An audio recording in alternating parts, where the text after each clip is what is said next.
Hello everyone, good morning champions. आपका हमारे channel पे स्वागत है। चैनल का नाम रहेगा मैथ विद मोनू मास्टर वे। पिछली वीडियो तक हमने भी आपके 3.3 एक्सरसाइज को कंप्लीट करवा दिए थे। भी इस वीडियो के अंदर हम इस एक्सरसाइज की क्वेश्चन करेंगे, 3.4 एक्सरसाइज की क्वेश्चन करेंगे। ठीक है, इसके कराने से पहले हम इसको थोड़ा इसके बारे में इंट्रोडक्शन देना बताएंगे भाई। ठीक है, अगर आप हमारे चैनल पे न्यू हो तो आप हमारे चैनल पे विजिट करें। चैनल का नाम रहेगा मैथ विद मोनू मास्टर भाई। ठीक है, तो 3.4 एक्सरसाइज में करने से पहले आपको इसकी डेफिनेशन करनी पड़ेगी, जो कि 3.4 एक्सरसाइज के ठीक है लास्ट में भी दे रखी है, इस बुक के अंदर भी दे रखे हुए कुछ टॉपिक है। इसके अंदर टॉपिक को आपको पढ़ना पड़ेगा भाई। ठीक है, पीछे ये पढ़ दे रखा है इसके अंदर, व्हाट हैव वी डिस्कस्ड भाई हमने क्या इसके बारे में विचार किया, वो चीज़ें हमें आपको बतानी पड़ेगी। ठीक है, इसको थोड़ा जूम करके देखना पड़ेगा भाई। देखो भाई, तो मैंने आपको पैरेललोग्राम की प्रॉपर्टी तो आपको पहले पढ़ा दिया था भाई। ठीक है, एक पैरेललोग्राम, ये सारे क्वाड्रिलेटरल, पैरेललोग्राम क्या है, क्वाड्रिलेटरल है और ये इसकी प्रॉपर्टी है। तो पैरेललोग्राम की डेफिनेशन क्या रहेगी, a quadrilateral with each pair of opposite sides parallel way. तो ये जो पैरेललोग्राम की क्या अपोजिट साइड, कोई भी क्वाड्रिलेटरल की अपोजिट साइड्स क्या होगी, पैरेलल है, तो आपकी क्या होगी, पैरेललोग्राम होगी। जैसे A B is equal to अपना क्या रहेगा, सी डी, या इसका पैरेलल भी रहेगा ये बी सी, और ए डी का इक्वल भी है, पैरेलल भी है। तो इसकी तीन प्रॉपर्टीज रहेगी, अपोजिट साइड्स आर इक्वल, तो ये अपोजिट साइड्स इक्वल होंगे अपोजिट एंगल में। तो इसके जो अपोजिट एंगल कौन कौन से, जैसे एंगल ए एंगल सी का इक्वल होगा, एंगल बी एंगल डी का इक्वल होगा। डायगोनल बाइसेक्ट ईच अदर, और इसके जो डायगोनल है वो बाइसेक्ट करेंगे भाई। ठीक है, किस करेंगे, पॉइंट ओ पे बाइसेक्ट करेंगे। बाइसेक्ट का मीन्स ये रहेगा कि ये divide into two equal part में। जैसे O A is equal to क्या रहेगा, ओ सी, और O B is equal to क्या रहेगा, ओ डी। ये आपको प्रॉपर्टी याद करनी पड़ेगी। ठीक है, ठीक है, आपका जो नेक्स्ट जो क्वाड्रिलेटरल रहेगा वो रहेगा रोम्बस में। तो रोम्बस क्या है, a parallelogram with sides of equal length है। तो इसको आप क्या कह सकते हैं कि रोम्बस भी क्या है, एक आपका पैरेललोग्राम ही है। इसमें बोल रहा है ना, a parallelogram with sides of equal length है। इसमें जो साइड होती है वो क्या होती है, अपोजिट साइड इक्वल होती हैं, लेकिन इसकी सारी की सारी साइड क्या होती है, इक्वल। इसमें प्रॉपर्टीज में क्या है, all the properties of parallelogram. तो रोम्बस के अंदर सारी पैरेललोग्राम की प्रॉपर्टी है। तो रोम्बस क्या है आपका, एक पैरेललोग्राम है। ठीक है, अगली बात समझ में ये, तो diagonals are perpendicular to each other, और इसके जो डायगोनल होंगे वो क्या होंगे, परपेंडिकुलर भी होंगे भाई। परपेंडिकुलर ये डायगोनल, जैसे इसमें ये डायगोनल ये क्या है, बाइसेक्ट ईच अदर है, लेकिन इसमें परपेंडिकुलर है। परपेंडिकुलर का मतलब ये जो राइट एंगल पर कट करेंगे वे। ठीक है, तो ये रोम्बस की प्रॉपर्टी रहेगी। रेक्टेंगल, तो रेक्टेंगल ये डायग्राम आपको दिखाई दे रहा होगा। रेक्टेंगल क्या है, पैरेललोग्राम विद राइट एंगल वे। तो ये भी क्या होता है, एक पैरेललोग्राम ही होता है। रेक्टेंगल क्या है आपका, पैरेललोग्राम है। तो इस कंडीशन ए पैरेललोग्राम, ठीक है, जो पैरेललोग्राम है वो, ठीक है, आगे बात समझ में, रेक्टेंगल को आप क्या बोल सकते हैं, पैरेललोग्राम। तो एक पैरेललोग्राम के अगर सारे के सारे राइट एंगल हो जाएंगे तो उसको क्या बोलेंगे, रेक्टेंगल। ठीक है, क्योंकि इसके अपोजिट एंगल इक्वल होते हैं, तो अपोजिट एंगल इसके भी इक्वल हो जाएंगे। क्यों हो जाएंगे, क्योंकि 90 के एंगल है। तो इसके अंदर देखो प्रॉपर्टीज में, all the properties of parallelogram, इसके अंदर भी प्रॉपर्टी पैरेललोग्राम की होगी।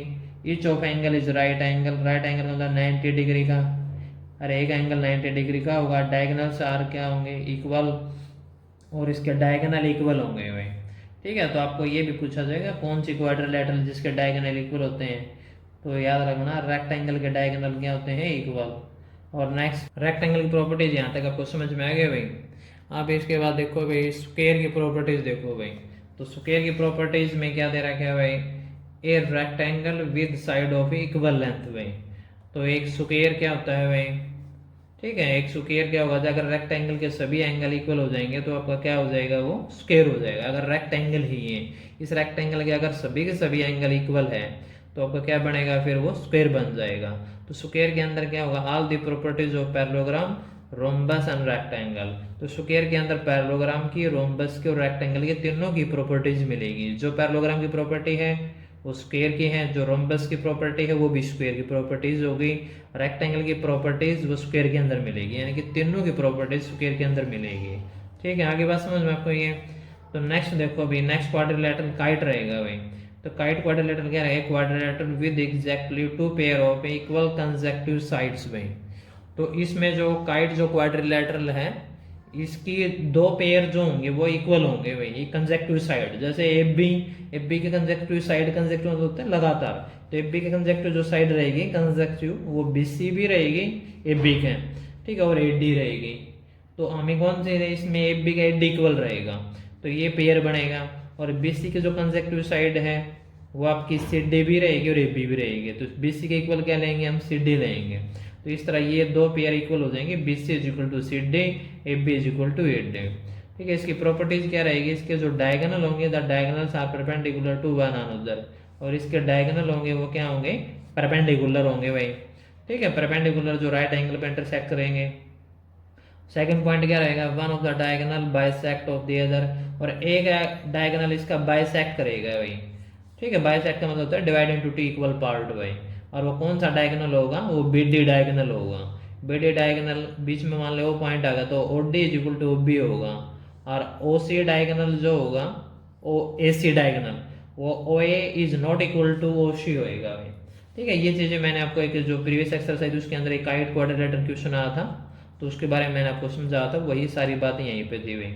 इसमें एंगल बी और डी इक्वल होंगे क्योंकि सर यही डायगोनल आपका क्या रहेगा, ये diagonal divide into two equal part में डिवाइड होगा, इसलिए ये एंगल भी इक्वल होंगे। ये डायगोनल रहेगा ये इक्वल नहीं होगा, ठीक है, तो इसलिए एंगल ए और एंगल सी भी आपके इक्वल नहीं होंगे। तो मैंने कॉन्ग्रेंट प्रोसेस से आपको ये चीज़ें समझाई थी, इससे पिछली एक्सरसाइज के अंदर ये क्वेश्चन था काइट से रिलेटेड भाई, ठीक है। तो एक दो बार ये प्रॉपर्टीज को आराम से पढ़ लेना भाई, ये क्वाड्रिलेटरल है, 5 टाइप है ये इनकी प्रॉपर्टीज हैं, ठीक है। बार ध्यान से देख लेना, आराम से समझ आ जाएंगे। पैरेललोग्राम की तो प्रॉपर्टी मैंने आपको पहले बताई थी। अच्छा, स्क्वायर के अंदर सारी पैरेललोग्राम की प्रॉपर्टी हुए हैं, रोम्बस के अंदर, ठीक है, स्क्वायर के अंदर भी हुए हैं, और रेक्टेंगल के अंदर भी पैरेललोग्राम की प्रॉपर्टी हुए हैं। तो कहने का मतलब क्या है कि आप रेक्टेंगल को क्या बोल सकते हो, पैरेललोग्राम, ठीक है। रोम्बस को आप क्या बोल सकते हो, पैरेललोग्राम। और स्क्वायर के अंदर भी पैरेललोग्राम, रोम्बस और रेक्टेंगल प्रॉपर्टी देगा भाई। एक स्क्वायर को आप क्या कह सकते हो, पैरेललोग्राम भी, रोम्बस भी, रेक्टेंगल भी। आगे बात समझ में ये, ओके। तो ये चीज़ें आपको कंफर्म करनी पड़ेगी। अच्छा, इसमें एक बात हो रहा है, काइट और रोम्बस का रिलेशन बनेगा।